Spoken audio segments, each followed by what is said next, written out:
하나님께서 이 시간 이 예배 가운데 함께 하셔서 오늘 이 시간 우리에게 은혜 베푸시기를 원하십니다.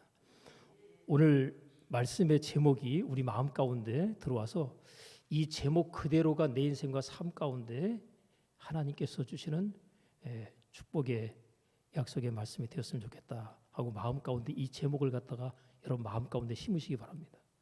말씀의 제목이 뭐예요? 하나님이 함께하는 축복의 사람. 자, 여러분들에게 묻습니다. 여러분이 누구인지 여러분들에게 물으면 여러분들은 대답하셔야 됩니다. 나는 누구다? 하나님이 함께하는 축복의 사람이다. 내가 누구인가? 나는 하나님이 함께하는 축복의 사람이다. 이 약속의 말씀을 여러분 어떻게 하셔야 돼요? 붙드셔야 되고 마음판에 완전히 새겨버리셔야 됩니다.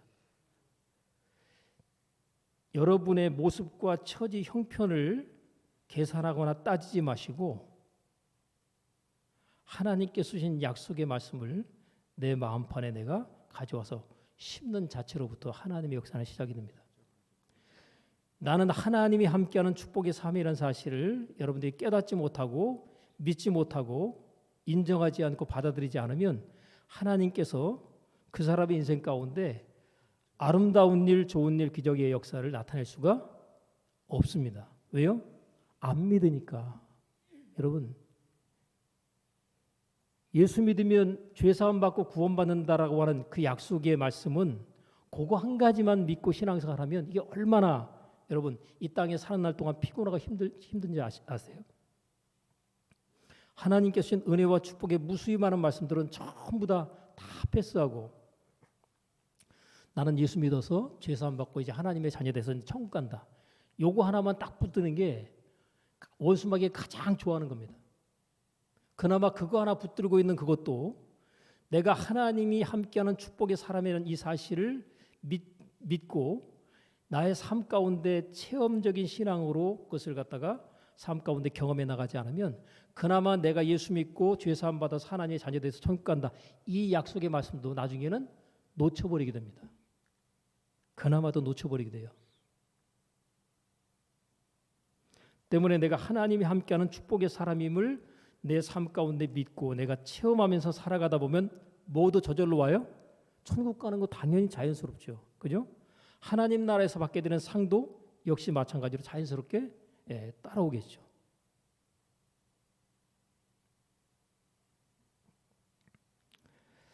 하나님이 함께하는 축복의 사람, 이걸 다른 말로 바꿔 말하면 복 있는 사람이에요.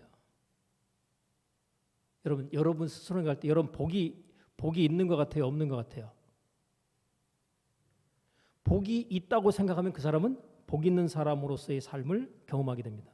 근데 나는 치치려도 복이 없다라고 자기가 생각하잖아요. 그 사람한테 복이 올까 안 올까요? 자기 스스로 나는 치치려도 복이 없다고 생각하는데 그걸 또 말로 말하는데 무슨 복이 오겠어요?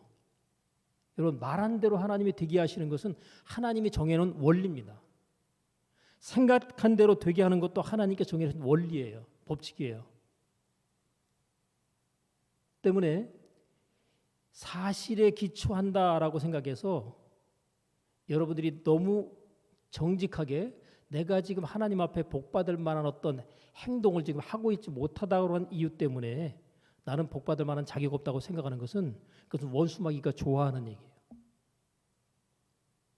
예수 믿는 많은 사람들이 원수마귀에게 속아서 원수마귀에게 붙잡혀서 하나님께 주신 은혜와 축복을 다 내게서 떠나게 하고 예수 믿으면서 굉장히 힘들고 괴롭고 고통스럽게 살아갑니다. 이유는 내가 복 있는 사람이라는 사실에 약속의 말씀을 내가 놔버리고 있기 때문입니다. 내가 지금 복받을 만한 행동을 하고 있지 않은데 여러분 약속을 받고 믿음으로 나가면 그 결과가 따라오게 되는 겁니다. 내가 믿음으로 말미암아서 행위가 따라오는 것이 정상적이지 내가 행위를 통해서 내가 믿음을 입증하려고 자꾸만 하다 보면 이것 자체가 율법적인 신앙으로 흘러갈 수 있어요. 자, 형통이라는 말이 오늘 본문의 말씀에 크게 두 번 나오는데 2절에 보면 여호와께서 누구와 함께 하심으로? 요셉과 함께 하심으로 자, 요셉과 하나님이 함께 하셨더니 어떤 자가 됐어요? 그가 형통한 자가 되었다. 그러면 하나님께서 우리 인생과 삶을 형통케 하시기 위해서는 뭐가 필요해요? 하나님이 나와 함께 하시면 되는 겁니다. 하나님이 나와 함께 하시면 그 인생과 삶은 형통으로 흘러가도록 되어져 있어요. 이게 자동입니다. 자, 그럼 오늘 본문의 말씀, 하나님께서 요셉과 함께 하셨더니 그가 형통한 자가 됐죠. 그럼 하나님께서 저와 여러분과 함께 하시면 어떤 자가 되겠어요? 당연히 형통한 자가 되겠죠. 자, 형통의 뜻은 너무나 단순하고 간단합니다. 모든 일이 뜻대로 잘 되어가는 거예요. 모든 일이 뜻대로 잘 되어가요. 자, 지금 요셉이 지금 형들한테 지금 팔려가지고 남의 집에, 그것도 남의 나라에 와가지고 종살이 하고 있어요. 근데 하나님께서는 뭐라고 평가를 하셔요? 하나님이 지금 요셉과 함께 하셔서 요셉 지금 잘 나가고 있다는 거예요. 지금 모든 일이 뜻대로 잘 되고 있다는 거예요. 뭐 하고 있는데?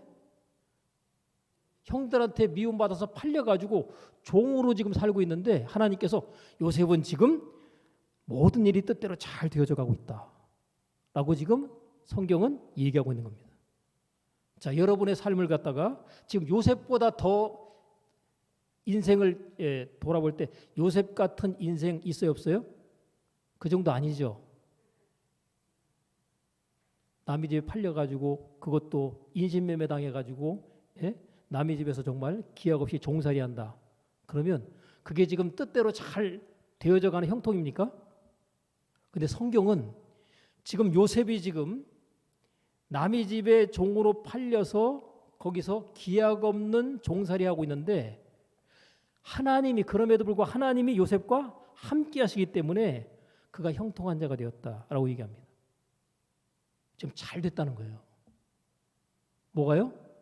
지금 종으로 팔려간 게 지금 잘 됐다는 거예요. 뜻대로 지금 잘 풀려가고 있다는 거예요. 이해가 되든 안 되든 성경은 그렇게 얘기하고 있습니다. 자, 그가 애굽 사람의 집에 종으로 지금 살고 있는데 3절에 보면 이렇게 되어 있습니다. 그 주인이 지금 누구를 보고 있냐면 요셉을 보고 있잖아요. 그런데 주인이 하나님께서 누구와 함께 하심을 봤다고요? 하나님께서 요셉과 함께함을 뭐 하고요? 보고 이렇게 돼 있죠. 보고. 자, 또 하나님께서 요셉의 범사에 형통케 하심을 또 뭐 했더라? 보았더라. 보고 또 보았다라고 얘기합니다. 그러니까 하나님이 함께 한다는 것 자체가 다른 사람의 눈에서도 보인다는 거예요? 안 보인다는 거예요? 남이 딱 보는데 저 사람 하나님이 함께 하는 사람이네? 라는 게 보인다는 거예요. 그 여러분을 딱 보면 다른 사람들이 저 사람 하나님이 함께 하는 사람이다 라는 것이 보일 수 있다는 거예요. 그런데 반대로 말하면 하나님께 함께 하는 사람이라는 사실이 안 보일 수도 있을까 없을까요? 당연히 안 보일 수도 있죠. 그 사람의 어떤 말과 행실과 삶을 딱 보고 있는데 저 사람은 하나님이 함께하는 사람이 아니다라고 판단이 되는가 하면 어떤 사람을 딱 보면 저 사람은 하나님이 함께하는 사람이다라고 하는 것이 보인다는 거죠. 근데 주인이 종을 봤는데 주인이 종을 보니까 그 종이 믿고 섬기는 하나님을 그가 보고 또 확인까지 했다는 거예요. 자, 하나님이 함께하는 자인 것을 주인이 종을 보고서 어떤 결단을 내렸는가? 4절에 먼저 보면 그것을 보았을 때 요셉이 주인에게 은혜를 입어 섬겼다 이렇게 나오죠. 자, 그러니까 하나님이 그와 함께 하심을 주인이 봤던 이유는 요셉이 그 주인에게 무엇을 입어서요? 은혜를 입어서 섬겼다. 여러분, 이게 섬겼다라고 표현이 이렇게 간단하게 나와서 그렇지 말 그대로 종이 주인을 위해서 뭐 했다는 거예요?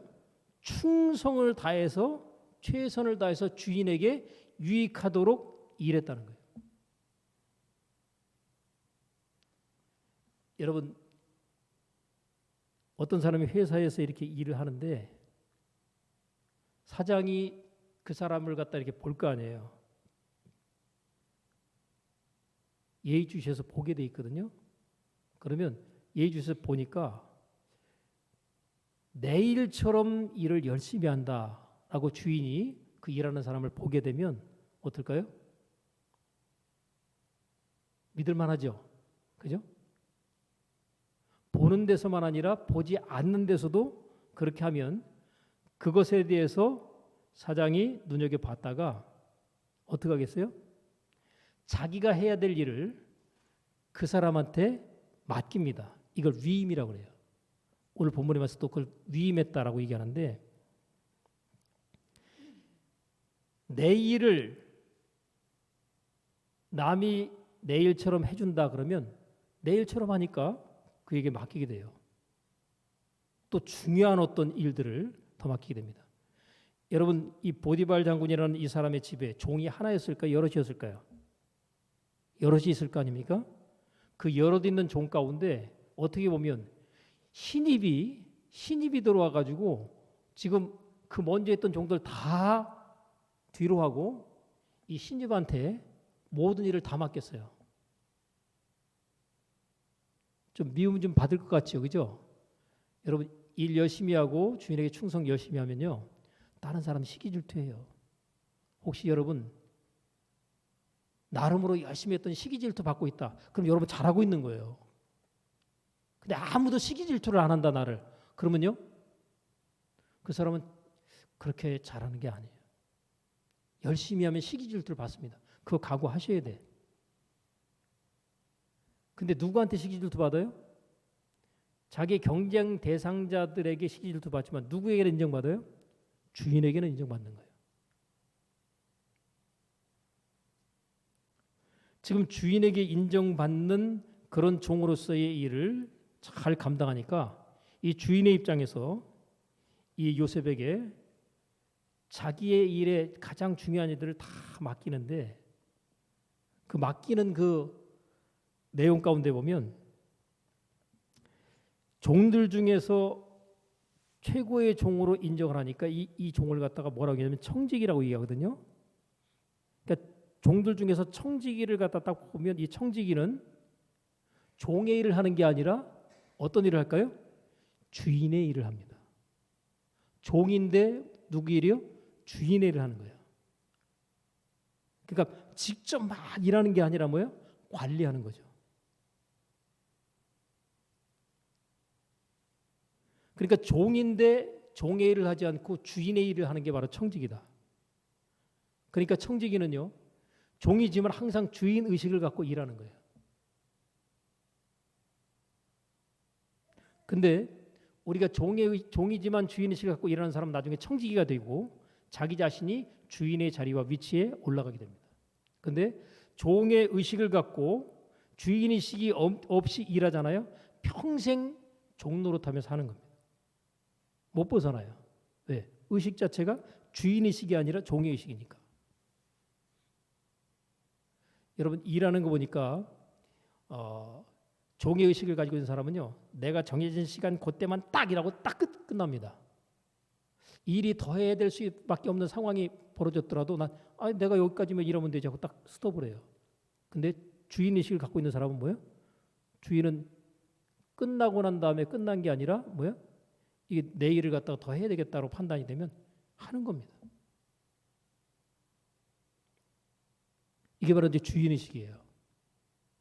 그러니까 정해진 시간 마련하는 게 아니라 필요하면 추가적인 시간의 일을 더 열심히 하는 거죠. 그걸 누가 보겠어요? 주인이 봅니다.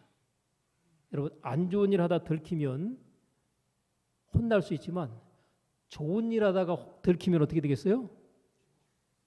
그건 인정받고 더 잘 될 수 있는 그런 결과가 따라오는 겁니다. 그래서 여러분 꼭 좋은 일 하다가 들키시기 바랍니다. 근데 좋은 일 하다 들키는 것도 그냥 평상시에 계속 좋은 일 하다 보면 들키게 돼 있어요. 어쩌다 한 번에 내가 이렇게 하는데도 안 알아주네? 이러지 마시고 안 알아준다고 또 몇 번 하다가 마지 마시고 계속해서 하다 보면요 들키게 돼 있어요. 나쁜 일도 들키지만 좋은 일도 계속 하다 보면 들킵니다. 그래서 여러분 좋은 일 하다 들키면 소문이 나요. 제 좋은 일 하다 들켰다고. 그럼 그것 때문에 뭐예요? 그때부터 인생이 뭐예요? 풀리기 시작하는 거예요. 들키기 전까지는 좋은 일 하다 들키기 전까지는 힘들 수 있죠. 근데 계속 하는 겁니다. 그러다 보면 그것이 주인의 눈에 딱 발견이 되잖아요. 그러면 바로 점프가 되는 거예요. 인생 도약이 시작됩니다. 아, 이런 애는 밑에 둬서 일하는 게 아니라 높은 자리에서 중요한 일을 맡게 되겠다고 올려버리는 거죠. 우리가 이와 같은 원리를 이해해야 그래야 그 사람의 인생과 삶이 풀리게 되는 것이지. 그냥 사람들 보는 앞에서 내가 일 열심히 하는 거 보여주고 그것 자체로서 내가 자꾸 인정받으려고 하는데 보이지 않는 가운데 평상시 어떤 상황 모든 것들이 다 종합이 되는 겁니다.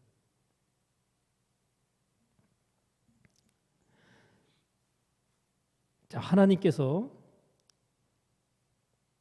요셉에게 복을 주시는데 그 복이 다 고스란히 누구에게 가는가 하면 5절에 보니까 이 주인 입장에서 요셉에게 자기 집과 그 모든 소유물을 다 주관하도록 넘겨줍니다. 네가 내가 해야 될 일 전부 해라고 넘겨주죠. 자, 넘겨줬어요. 그랬더니 어떤 일이 벌어지냐면 주인이 요셉에게 자기 집과 그 모든 소유물을 주관하게 한 때부터 하나님께서 누구를 위하여? 요셉을 위하여 그 애굽 사람의 집에 뭐를 내리셔요? 복을 내리신다. 아니 요셉 때문에 누가 복을 받고 있는 거예요 지금요? 주인이 지금 복 받는 거예요. 요셉한테 지금 돌아오는 거 있어요 없어요? 아니 종인데 뭐 종은 소유가 없잖아요, 그죠? 그러니까 누구 좋은 일 시키는 거예요 지금요? 세상 말로 남 좋은 일 시키고 있는 거예요.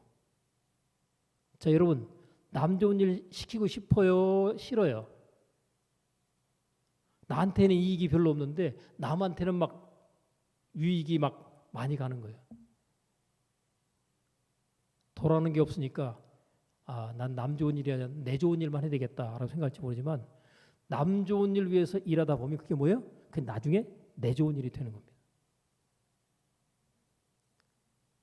지금 하나님께서 요셉을 위해서 복을 내리시는데 요셉을 데리고 있는 그 주인의 집에 그냥 막 복을 갖다 하나님께서 막 줘버리시는 거예요. 그러니까 누가 좋겠어요? 주인이 너무너무 좋은 거예요. 자, 여러분 때문에 여러분과 관련되어져 있는 사람이 유익을 얻고 복을 받을 수 있게 하는 것. 이게 바로 하나님이 함께하는 축복의 사람의 특징입니다. 그러니까 여러분이 하나님이 함께하는 축복의 사람이 되면 어떤 일이 벌어져요? 여러분 때문에 누가 복을 받아요? 여러분 주변에 있는 사람들이 다 복을 받는 거예요. 나 때문에 우리 가족들이 다 복을 받겠구나. 이게 깨달아져요? 안 깨달아져요? 안 깨달아지죠? 왜 안 깨달아지냐? 내가 지금 하고 있는 일이 보니까 하나님께서 복 주시기는커녕 혼내시지 않는 것만도 다행이다 이렇게 생각하고서 나는 복 받을 만한 자격이 안 돼. 또 이래요. 그 생각이 누구로부터 왔겠어요? 하나님께로부터 온 생각이었어요? 마귀가 던져주는 생각이었어요? 우리는요 참 신기하게도 하나님이 주시는 약속의 말씀, 축복의 말씀은요 못 받아들이겠다고 거부하고 원수마귀가 던져준 말은요 너무나 공감이 된대요. 그래가지고 아멘으로 받아요. 그죠? 그래서 나는 복 받기에 합당해요? 합당하지 못해요?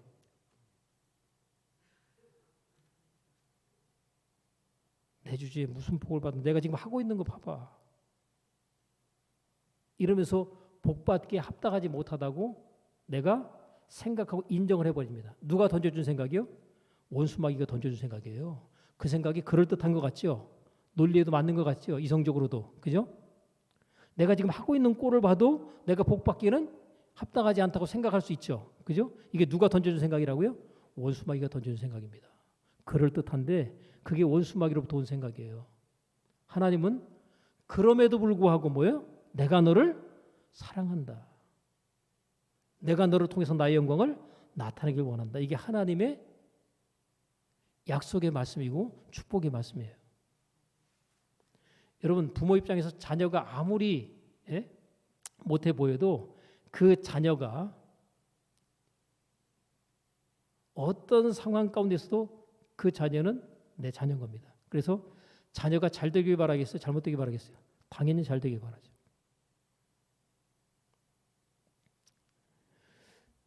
여러분 어떤 분이 상담을 하는데 아들 때문에 미치고 환장하겠대요.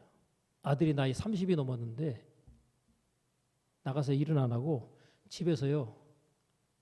집에 상주에서 그냥 게임만 하고 있는데 엄마가 화가 나서 미치겠대요. 이거 어떻게 하면 좋아요? 여러분 어떻게 하면 좋을까요?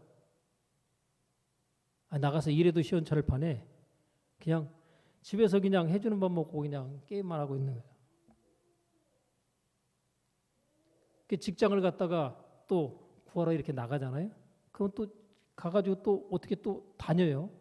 근데 일주일을 넘기기 어려운 상태에서 그만둬 버립니다. 그리고 또 들어와서 밥 먹고 게임하고. 엄마가 환장할까 안 할까요? 자, 이럴 때 미치고 환장해야 되겠어요? 말아야 되겠어요? 여러분 이때 미치고 환장하잖아요. 풀릴까 안 풀릴까요? 그 자식 계속 미치고 환장하는 짓 하게 됩니다. 눈에 보여지는 것 그대로를 가지고 판단하고 내가 생각하고 말해버리면 그 상황에서 절대로 못 벗어납니다. 자식한테 어떤 말이 될까요? 난 너만 보면 열불이 나고 미치고 환장하겠다. 그 얘기를 해주면 어떻게 될까요? 엄마가 말한 대로 그대로 되게 해줄게.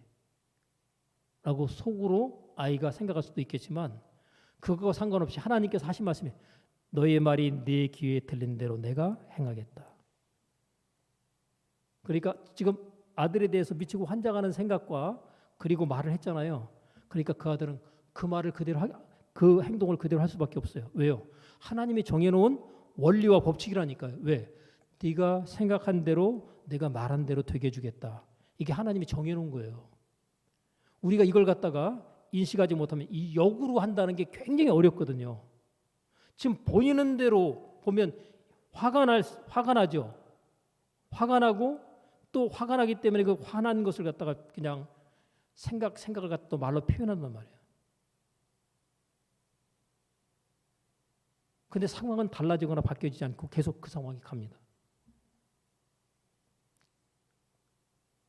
어떻게 하면 좋을까요? 반대로 얘기해야 돼요. 힘들어도. 우리 아들 요즘에 집에서 그냥 엄마 자주 보내. 게임하는데 막 간식까지 갖다 주면서 건강 해치지 않도록 하라고 하면서 이렇게 하려고 하게 되면 이게 정서적으로 맞아요, 안 맞아요? 안 맞죠? 근데 그렇게 하셔야 돼요. 간식 갖다 주면서 건강 해치지 않도록 하라고. 엄마는 자나깨나 네 건강이 가장 중요하다. 그러면요, 아들이 어떨까요? 나 간식까지 엄마 갖다 주네. 열심히 나 간식 먹으면서 게임 더 열심히 해야지. 그럴까요? 뭔가 뒤통수한데 얻어맞는 것 같은 느낌이 들 거예요. 내가 지금 혼나야 되는데 지금 엄마가 내 건강을 걱정해 주네. 이게 뒤통수 맞는 거예요. 아들이 의식과 생각이 달라지고 바뀌게 됩니다. 보이는 대로 생각한 대로 내가 지금 말하지 않고 오히려 어렵지만 반대의 행동을 갖다가 하고 반대의 말을 해줘 버리게 되면 그 아이는 그 일을 계속 진행할 수가 없게 돼 있어요. 근데 우리가 이게 감정적으로 그걸 갖다 그렇게 뒤집어서 행동한다는 자체가 굉장히 어려워서 그런데 그렇게 하기만 하면 그때부터 놀라운 변화와 기적이 나타납니다.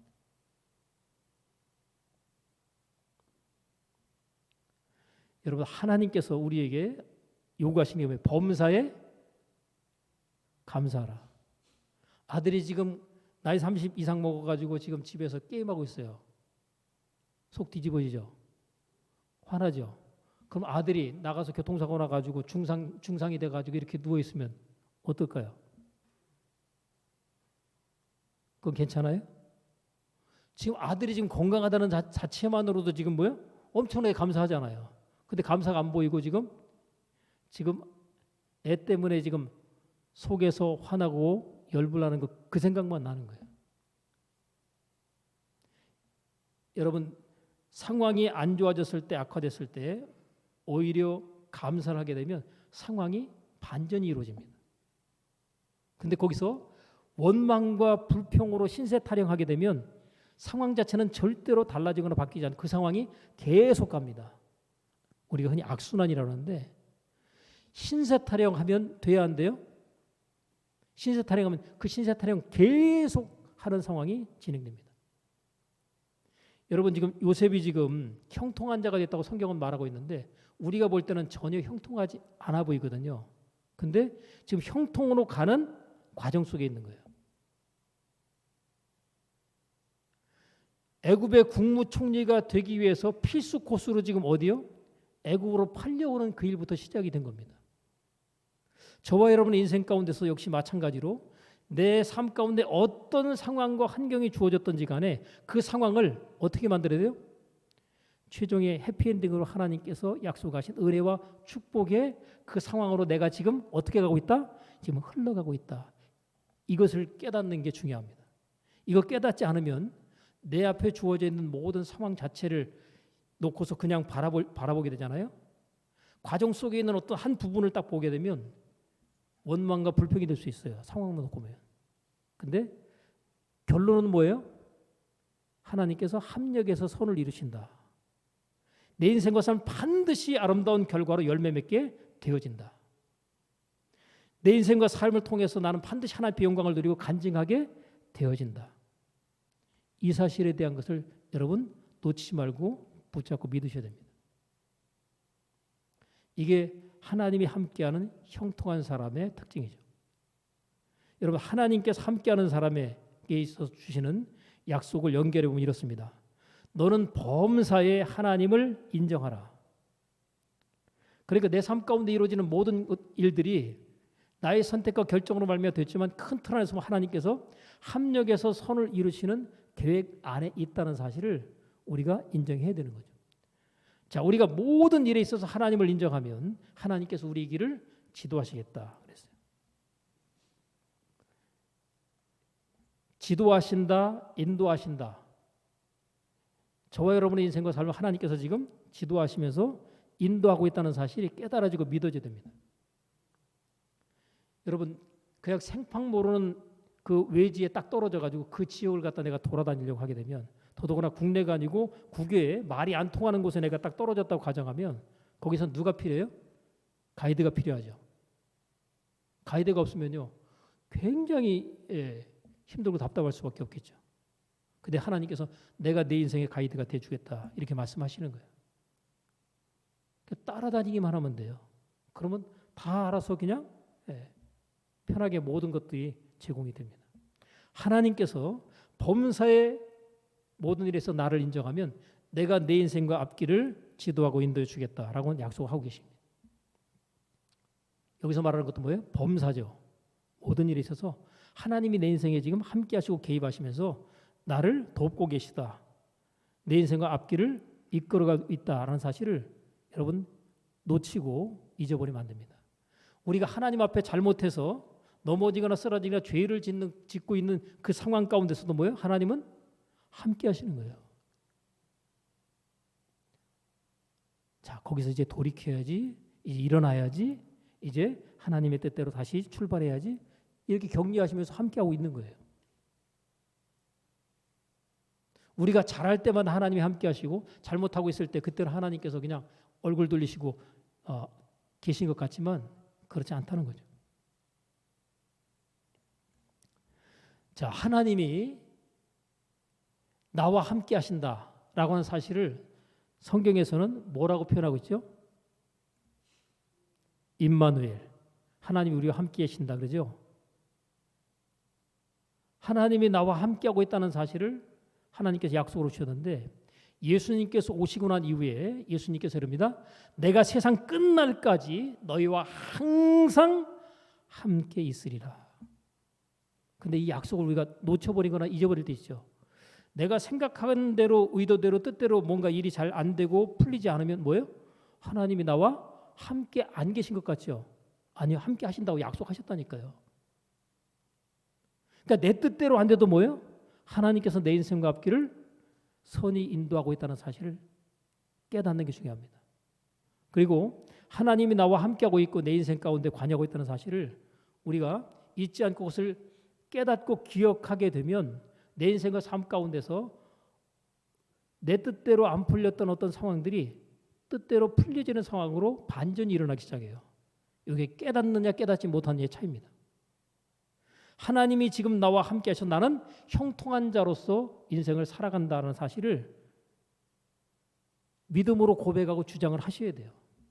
지금 내가 지금 살고 있는 삶은 왜 이렇게 뭔가 이렇게 안 풀리는 게 내 인생의 일상인가 이렇게 생각할지 모르겠지만 내가 하나님이 나와 함께하고 있어서 나를 통해서 뭔가 계획하신 선한 계획과 뜻이 이루어지길 하나님이 원하고 있다는 사실을 깨닫게 되면 그때부터 인생의 반전이 시작이 된다는 거예요.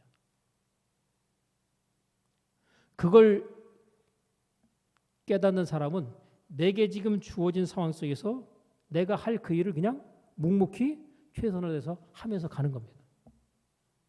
거기서 막 신세 타령하고 원망하고 누구 탓하고 내가 그 인간 때문에 내 인생이 이렇게 됐다 그러잖아요. 안 풀려요. 그 인생은요. 나를 힘들게 하는 그 인생은 나를 위해서 준비된 사람입니다. 그래서 내가 생각과 마음을 남 탓으로 돌리지 않고 자기 스스로 성찰하면서 돌아보잖아요. 저 인간이 나만 남아서 나 때문에 많이 힘들었겠다. 그 생각은 안 하죠. 근데 그렇게 생각하면서 생각을 바꿔버리면 어떻게 되겠어요? 그때부터 그 인간도 바뀌고 환경도 바뀌면서 내 인생이 풀리기 시작합니다. 근데 내가 안 좋은 환경 속에서 좀 어렵고 좀 힘든 부모 만나가지고 어려운 환경에서 거기서 또 뭔가 좀 인생에 있어서 좀 잘 돼 보려고 또 결혼을 해서 선택을 했는데 그 인간이 나한테 도움이 되는 건 아니고 오히려 나를 갖다 힘들게 한다. 이 생각을 갖다가 내가 하는 한 내 인생과 삶은 안 풀리게 돼 있어요. 나 때문에 그 인간이 지금 힘들고 있다는 사실을 아셔야 돼요. 그 생각으로 바뀌지 않는 한 하나님께서 계획하신 은혜와 축복의 결과물들이 계속 안 좋은 흐름으로 흘러가는 흐름으로 인식될 수밖에 없습니다. 그러나 하나님께서 내 인생과 삶을 형통의 삶으로 인도하고 있다는 사실이 깨달아지면 그때부터 내 인생과 삶은 안 좋은 흐름으로 진행되는 것 같은 그 상황이 좋은 흐름으로 상황이 바뀌게 돼 있어요.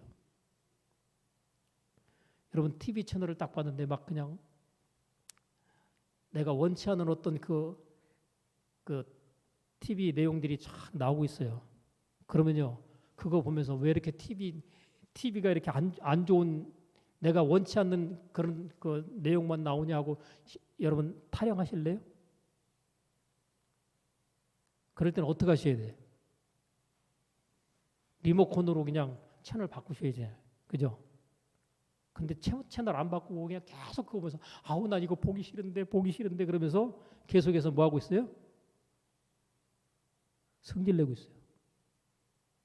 채널 바꾸면 되는데 채널을 안 바꾸고 계속해서 아우 이 보기 싫은 장면 계속 나온다고. 채널이 하나인가요? 요즘 보니까 채널이 수백 개던데 TV 채널이. 그 보기 싫은 거 나오면 어떻게 돼요? 보기 좋은 채널로 원하는 채널로 바꾸면 되잖아요.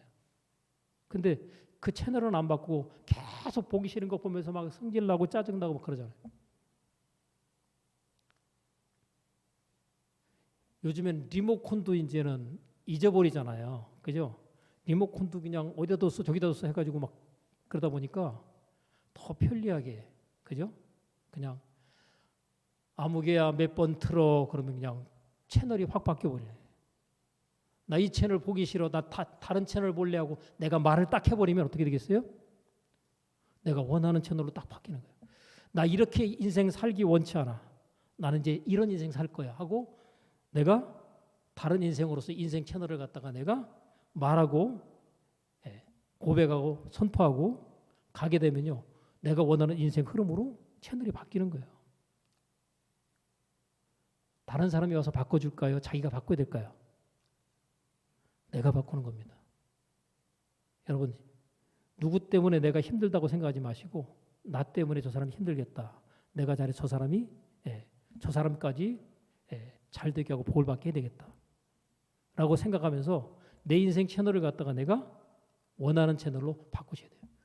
그래서 여러분 눈앞에 보여지는 상황 보시고 내가 원하는 기도 제목과 소원 그것을 갖다가 여러분 계속 보시고 기대하시고 말하시고 선포하셔야 돼요. 내가 지금 아프죠? 아파.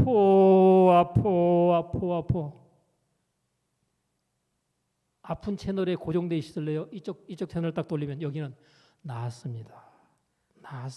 당신이 아픈 게 나았습니다. 채널 바꾸니까 이쪽은 아파 채널인데 저쪽 채널로 채널을 돌리니까 여기는 건강합니다. 나았습니다. 지금 채널을 바꾸셔야 돼요. 지금 아픈 거 쳐다보지 마시고 뭐요? 나은 결과를 바라보셔야 돼요. 여러분 어차피 생각해 보세요. 내가 지금 아프잖아요.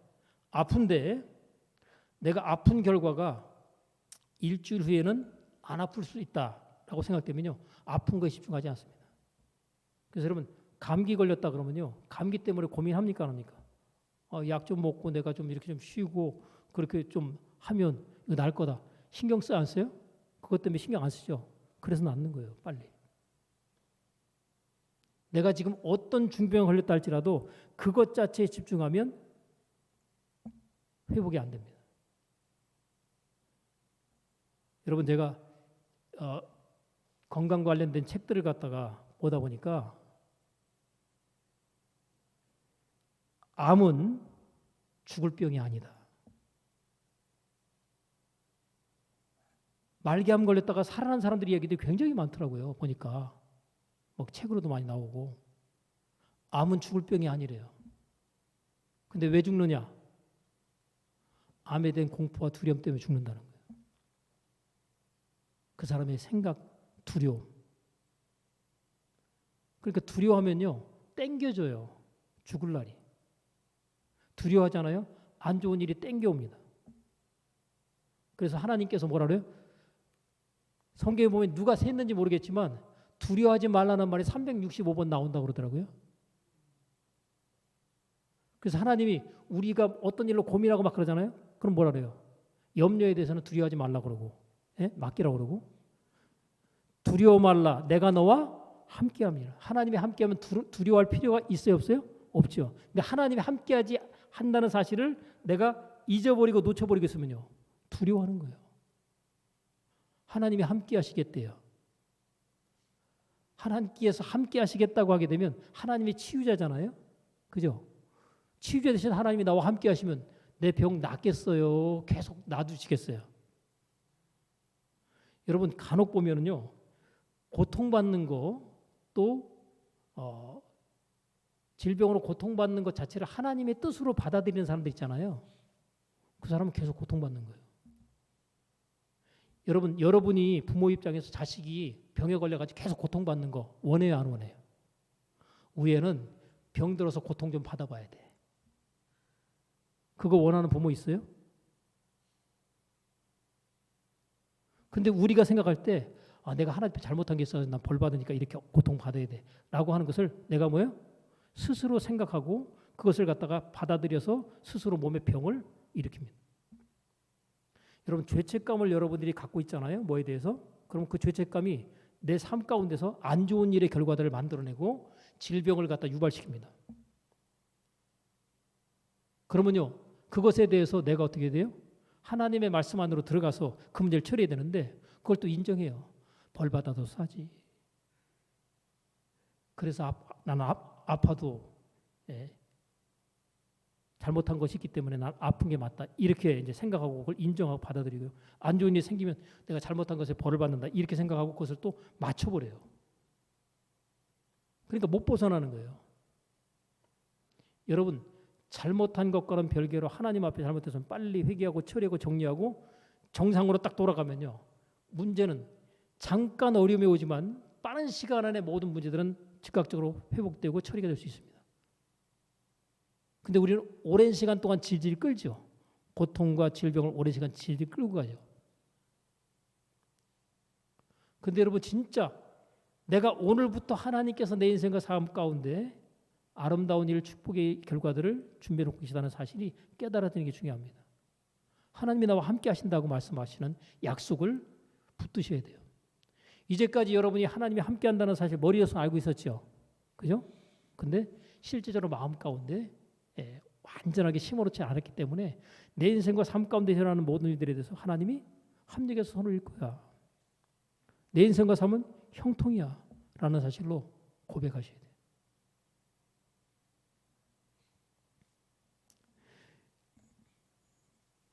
중요한 것은 깨달음인데요. 아까 서두에 딱 말씀드렸던 거 여러분 수시로 여러분이 여러분 자신에게 얘기해 주십시오. 아, 나는 하나님이 함께하는 축복의 사람이구나. 아, 나는 하나님이 함께하는 축복의 사람이구나. 이걸 갖다가 이 깨달은 자, 아, 이구나 라는 것은 깨달은 고백이잖아요. 그죠? 깨닫지 못하면 어떻게 되겠어요? 내가 누구인지에 대해서 정확하게 인지가 안 돼 있으면 어려움이 왔을 때 문제를 풀어낼 수 있는 힘이 없는 거죠. 어떤 어려운 상황, 문제가 와도 내 뜻대로 일이 안 풀려도 뭐예요? 아, 나는 하나님이 함께하는 형통한 사람이구나. 지금 이 상황도 형통의 한 과정의 한 부분이다. 여러분 고난 당한 것이 내게 뭐예요? 유익인 거예요. 그래서 남이 겪지 않는 불행해 보이는 그 일의 경험도 뭐예요? 하나님께서 내 인생과 삶 가운데 함께 하시는 형통의 과정의 한 부분으로 거기 들어와 있다는 사실을 기억하셔야 됩니다. 여러분 그런 얘기 하더라고요. 큰 어려움을 겪은 사람은요. 자기보다 덜 어려움 겪은 사람에게 항상 위로와 힘이 되어주는 멋있는 사람이 된다고요. 그러니까 큰 어려움을 겪어보지 않은 사람이 다른 사람한테 위로하려고 하면 위로가 돼야 안 돼요? 번데기 앞에서 주름 잡는 거예요. 그러니까 위로가 안 돼요. 근데 내가 큰 어려움을 겪었는데 다른 사람이 그거 유사한 어려움을 겪었다. 그럼 그 사람한테 가갖고 나도 이런 어려움을 겪었는데 좀 위로를 받으세요. 그러면요 위로를 딱 받습니다. 그리고 용기를 얻어요. 그리고 새로운 삶을 살 수 있도록 힘이 되어집니다. 하나님께서 내가 경험한 모든 것들을 사용하셔서 하나님께서 하나님의 기뻐하시는 뜻을 따라 우리를 사용하시고 쓰시도록 되어져 있다는 사실을 기억하는 게 중요합니다. 여러분 세상에서 그런 얘기하죠. 발견이라는 말 하죠. 이미 있었는데 발견하지 않았을 때는요. 의미가 없어요. 우리의 삶 가운데 원리와 법칙이 있는데 그 원리와 법칙을 찾아내고 발견한 사람들을 우리가 위대한 사람이라고 얘기하죠. 그죠? 근데 그것 원리와 법칙이 있음에도 불구하고 그것을 모르고 사는 사람들은 그냥 지극히 평범하게 살다가 인생 끝내버리는 겁니다. 발견하는 사람은 위대한 사람이 되는 거예요. 저와 여러분도 하나님께서 하나님의 영광을 나타낼 자로 하나님의 이름을 높여드릴 수 있는 그런 축복의 사람으로 쓰시길 원하십니다. 아, 난 하나님 앞에 간증할 수 있는 그와 같은 삶으로 하나님이 내 인생과 삶을 만드실 거다라는 사실을 여러분 꼭 기억하셔야 됩니다. 그러니까 내 인생과 삶은 한 편의 스토리로서 뭐예요? 마지막에는 간증이 반드시 나와줘야 되는 거예요. 이 사실을 기억해야 간증이 나오지 그렇지 않으면요 간증이 없어요. 맨날 그냥 힘들고 어렵고 하나님은 도대체 어디 계셔서 나를 안 도와주시는 건가 이런 신세한 말 하게 됩니다. 자, 이제까지 어떻게 살아왔든지와 상관없이 이제까지 내가 깨닫지 못하고 살아왔던 모든 시간 그것들 다 뒤로 하고 가장 중요한 건 오늘부터입니다. 제일 중요한 게 오늘부터예요. 학개서 2장 19절에 보면 하나님께서 자기 백성들을 축복하지 않으시고 계속 어려움 가운데 처하게 하셨던 상황들을 쭉 얘기하시다가 그들이 마음과 생각을 딱 바꾸고 어떤 믿음의 행동을 딱 시작합니다. 그랬더니 하나님께서 뭐라고 얘기하시는지 아세요? 이제까지 너희가 애쓰고 힘쓰고 노력하고 했음에도 불구하고 원하는 바의 결과가 나타나지 않았다. 그러나 오늘부터는 내가 너희에게 복을 주리라 이렇게 돼 있어요. 언제부터요? 오늘부터는 내가 너에게 복을 주리라. 근데 이 언제부터의 이 기준이 뭐냐면 우리가 하나님이 나와 함께 하심으로 말미암아 나는 하나님이 함께하는 축복의 사람이구나. 나를 통해서 많은 사람들이 복을 받을 수밖에 없겠구나 하는 이 사실을 깨닫게 되는 그 시점부터 하나님이 내 인생의 삶 가운데 복을 주시기 시작하는 거예요.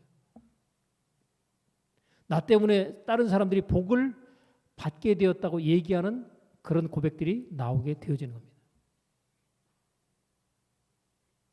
하나님 우리에게 다른 것 얘기 안 하시고 범사에 감사라 라고 말씀하십니다. 왜요?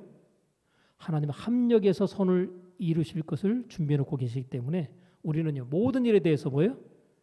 감사를 하고 보는 거예요. 이 범사에 감사라는요 아까 말씀드렸던 그 환경에 반응하지 않고 뭐예요? 하나님의 약속에 반응하는 겁니다. 그러니까 내가 볼 때 좋아 보이는 일엔 당연히 감사해야 되겠죠. 근데 내가 볼 때 좋아 보이지 않는 일이 생겼어요. 그러면 이것에 대해서도 하나님은 뭐라고 그래요? 그것도 감사하라라고 말씀하시는 거예요. 왜요? 그것도 내게 필요한 바에 인생에 있어서 필요한 바의 것으로서 하나님이 허락하셨다고 믿는 믿음이 그것을 감사하게 만드는 거죠. 그래서 길 가다 넘어졌어요. 그래도 뭐예요? 하나님 아버지 감사합니다. 라고 해야 되는 거죠. 근데요, 시간 지나놓고 나면 감사가 또 깨달아져요. 그때 당시에는 안 깨달아져도.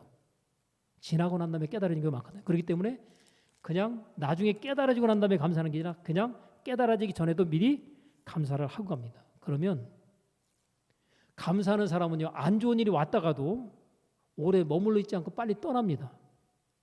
근데 원망하고 불평하는 사람은 어떨까요? 안 좋은 일이 와가지고 오랫동안 머물러 있어요. 빨리 안 갑니다. 왜? 내가 붙잡고 있잖아요. 그죠? 근데 감사는요, 안 좋은 일이 왔다가 빨리 갈 수밖에 없는 게 얘가 계속 감사를 하는데 어떻게 안 좋은 일이 오래 머물러 있을 수 있겠어요? 우리가 살다 보면 좋아 보이는 일, 안 좋아 보이는 일이 같이 오게 돼 있습니다. 원하는 것만 생기지 않아요. 낮과 밤이 있는 것처럼 낮이 있으면 밤이 있어요. 근데 밤의 시간을 갖다가 빨리 지나갈 수 있도록 낮이 빨리 내 삶 가운데 오도록 하는 것은 감사밖에 없습니다. 그래서 낮 시간에도 감사하시고 밤 시간에도 뭐예요? 감사하셔요. 좋아 보이는 일에도 감사하시고 안 좋아 보이는 일이 생겼을 때 그때도 뭐예요? 의지적으로 감정적으로 말하면 의지적으로 하나님 이것도 감사합니다. 왜? 이 일 때문에 더 좋은 일 하나님께 주시려고 하시는 거죠. 라는 거죠. 사실 어떻게 보면 안 좋은 일 생겼을 때 깨달아지는 부분이 굉장히 많습니다. 자기 반성도 굉장히 많이 돼요. 그래서 돌이키게 되죠. 그러니까 좋은 일이 올 수밖에 없어요. 그러니까 문제 때문에 나를 돌아보게 돼서 오히려 더 좋은 일의 결과를 가질 수 있기 때문에 안 좋은 일은 다시 말하면 실패는 성공의 어머니인 것처럼 안 좋아 보이는 일은 안 좋아 보이지만 결국 나에게 좋은 쪽으로 생각하고 행동하고 내 인생과 삶을 바꿀 수 있도록 해주는 유익한 것이 되기 때문에 필요한 겁니다. 여러분 세균들이 우리 몸으로 전혀 침입을 안 하면요 우리 몸이 건강할 것 같죠? 안 건강해요. 세균이 계속 침입을 해줌으로 말미암아서 이것을 막아내면서 우리 몸의 건강을 유지하는 거거든요. 그래서 너무 청결하고 깨끗하게 사는 사람들은 세균의 공격을 받지 않다가 그냥 어느 순간에 받아버리면 그냥 병에 걸려버리는 거예요. 그래서 좀 옛날에 애들 조금 지저분하게 키웠잖아요. 막 코가 여기까지 나오는데도 병원 가야 안 가요. 그냥 하면서 막 이렇게 하면서 그냥 컸잖아요. 저항력이 괜찮은 거예요. 근데 막 그냥 먼지 하나라도 막 저기 막 그러잖아요. 그런 애 바깥에 내놓으면 바로 그냥 병 걸려요. 왜요? 이 세균하고 이렇게 접촉을 안 해봤기 때문에. 우리의 삶 가운데 주어지는 모든 것들은 하나님께서 내 인생과 삶을 형통케 하셔서 우리를 통해서 영광을 받으시려는 뜻과 계획과 목적이 있다 하는 사실을 기억하시면서 이 요셉의 형통케 하시는 바 이야기는 내 인생과 삶에도 동일하게 적용된다 하는 사실을 꼭 기억하시고 마음 가운데 나는 하나님이 함께하는 축복의 사람이다 하는 사실, 여러분 이것 하나만 붙들고 나가시면 될 줄로 믿습니다. 기도하겠습니다. 하나님 아버지,